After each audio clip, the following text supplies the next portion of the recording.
Hi, divine masculines and my divine feminines. I'm back for part two. Just bear with me because my videos are only in like 10-minute segments. So that's why I'm coming back. I'm leaving, I'm coming back. And bear with me because this is not easy for me to talk about this. It's just very, very sensitive story. So, yes, like I was saying, so he moved in, and like I said, he, started stealing from me, my money. And then slowly as time went on, just being so narcissistic, you know, just pushing my boundaries just to see how far he could go with things. One thing I will say that I learned later on down the line is that he had a mental illness. And like I said, he was an addict.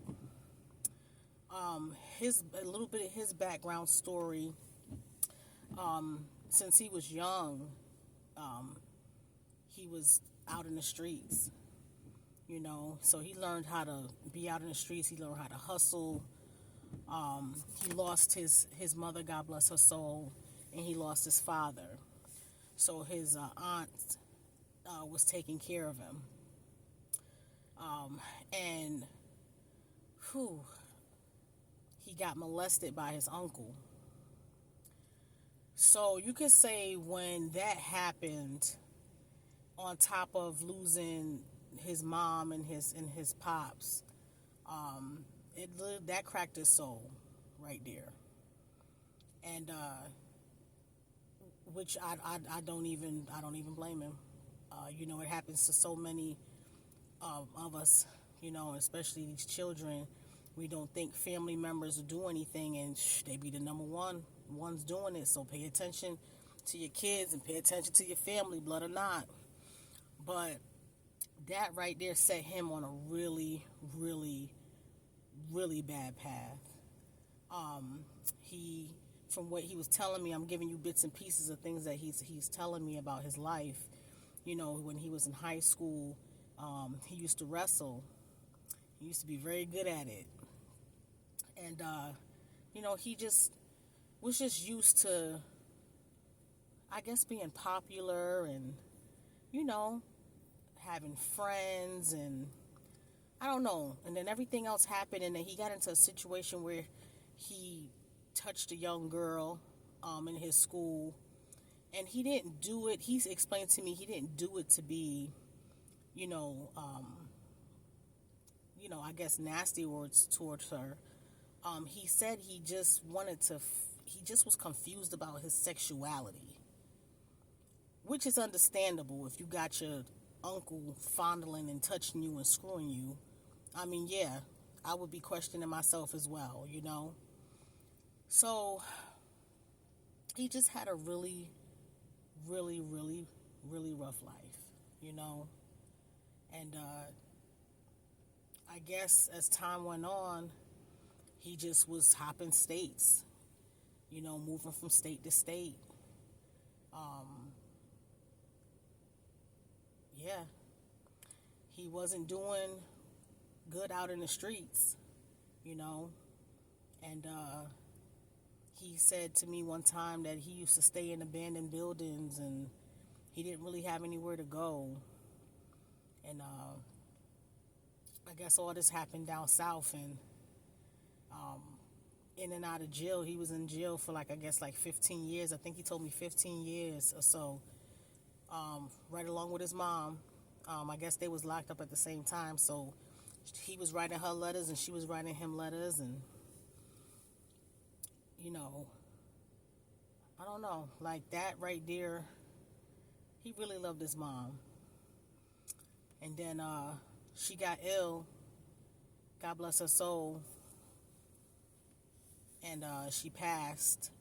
And he told me he was very angry with his family, his sisters, well, particularly one sister, because he felt like they made the decision, I guess, to pull the plug on his mom, and nobody waited for him to get to the hospital. They just made the decision, and that right there really set like a fire inside of him. Like, that really hurt him.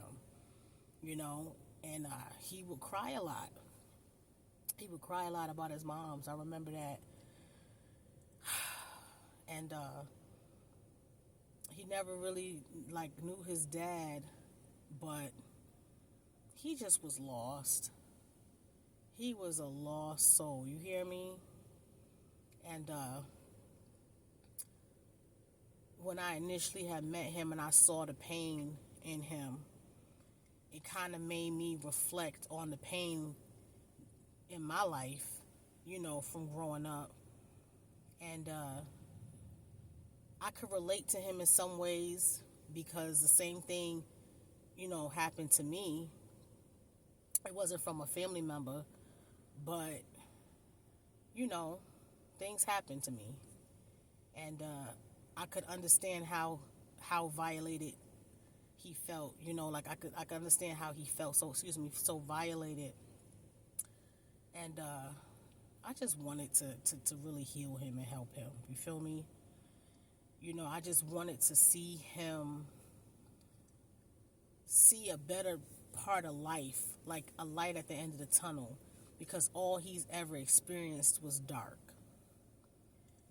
And I just wanted him to see that he could be more than what he was, and that God is real, and that by him even meeting me, God sent me to him to open up his eyes.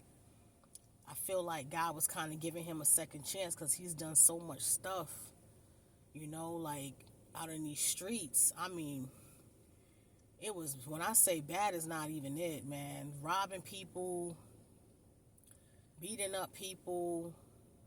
Like, when I say he had nothing to lose, he had nothing to lose,